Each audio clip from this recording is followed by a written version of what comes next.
અમદાવાદમાં NEET paper leak મુદ્દે અને સામાજિક કાર્યકર સોનમ વાંગચુકના સમર્થનમાં વિરોધ પ્રદર્શનને લઈને તંગદિલીનો માહોલ જોવા મળ્યો હતો, જ્યાં શિક્ષણ મંત્રી ધર્મેન્દ્ર પ્રધાનના રાજીનામાની માંગ સાથે યુવાઓ વિરોધ પ્રદર્શન કરવા પહોંચે તે પહેલા જ એમજે લાઇબ્રેરી નજીક પોલીસ ચુસ્ત બંદોબસ્ત ગોઠવી દીધો હતો, જ્યાં વિરોધ કરવા પહોંચેલા અનેક યુવાઓને પોલીસે અટકાયત કરતા પોલીસ અને પ્રદર્શનકારીઓ વચ્ચે ઝપાઝપીના દ્રશ્યો પણ સર્જાયા હતા।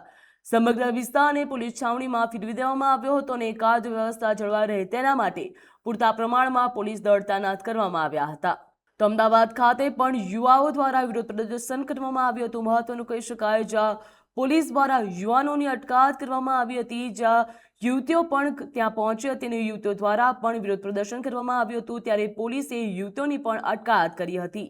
જ્યાં અમદાવાદના એમજે લાઇબ્રેરી સાથે જ ત્યાં વિરોધ પ્રદર્શન કરવામાં આવ્યું હતું, ત્યારે ત્યાંથી જ પોલીસ દ્વારા અટકાયત કરવામાં આવી હતી। પોલીસે ચુસ્ત બંદોબસ્ત ગોઠવી દીધો હતો, જ્યાં યુવાનો હાથમાં પોસ્ટરો લઈને પહોંચ્યા હતા અને પોસ્ટરો સાથે જ વિરોધ પ્રદર્શન કરવામાં આવતું હતું।